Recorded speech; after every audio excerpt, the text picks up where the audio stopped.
तालुक्यातील व बांडणे गावातील संतप्त ग्रामस्थांनी तहसील कार्यालय येथे येऊन आरोपी गोंदू बाबा योगेश खैरनार याला फाशीची शिक्षा झाली पाहिजे यासाठी सर्व ग्रामस्थ व तालुक्यातील सर्व पक्षाचे पदाधिकारी एकत्र येऊन या ठिकाणी निवेदन दिलं व या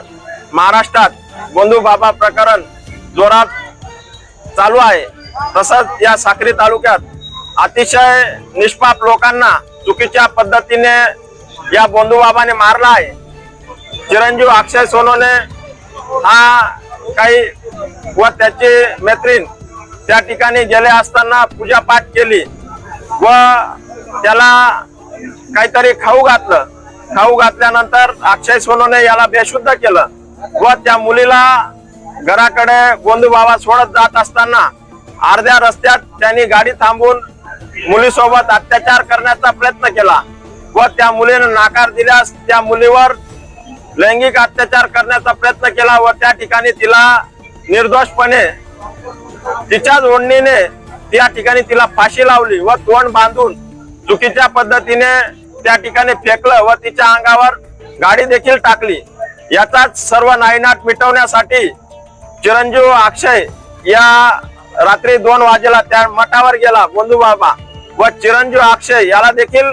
चुकीच्या पद्धतीने ठिकठिकाणी त्याच्या बरगड्या फ्रॅक्चर केल्या आणि डोक्यात पण चुकीच्या ठिकाणी आपल्या लोखंडी पारने त्याच्यावर वार करून त्याला त्याच ठिकाणी ठार मारलं। एवढंच थांबून तिथं थांबला नाही, त्या प्रेताला त्यांनी गोंटीत भरून दूर अशा ठिकाणी जंगलात त्या ठिकाणी आपण दिवसा देखील जाऊ शकत नाही त्या ठिकाणी त्या पोतडीमध्ये घालून त्याला तिथं नाल्यात फेकलं। वरून गोदड्या टाकून एक झाड, मोठं झाड, सुकलेलं झाड त्या ठिकाणी त्याच्या अंगावर टाकलं आणि त्या ठिकाणी त्याचा जाळण्याचा देखील प्रयत्न दुसऱ्या दिवशी होता, परंतु पोलीस स्टेशनने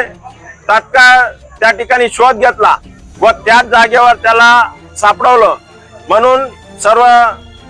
पोलिसांचा देखील आम्ही लवकरात लवकर शोध घेतला, त्याबद्दल त्यांचं देखील अभिनंदन करतो। मात्र पुढील तपासासाठी त्यांनी कोणत्याही प्रकारची निष्काळजीपणा न करता आरोपीला कशी फाशीची शिक्षा लवकरात लवकर होईल हेच आम्ही त्यांच्याकडनं आश्वासन घेतलं आहे आणि आम्हाला देखील या महाराष्ट्र राज्याचे गृहमंत्री यांच्या देखील कानावर आम्ही टाकला आहे। महाराष्ट्र राज्याचे मुख्यमंत्री, उपमुख्यमंत्री एकनाथ शिंदे साहेब यांच्या देखील कानावर आम्ही टाकला आहे। पीडित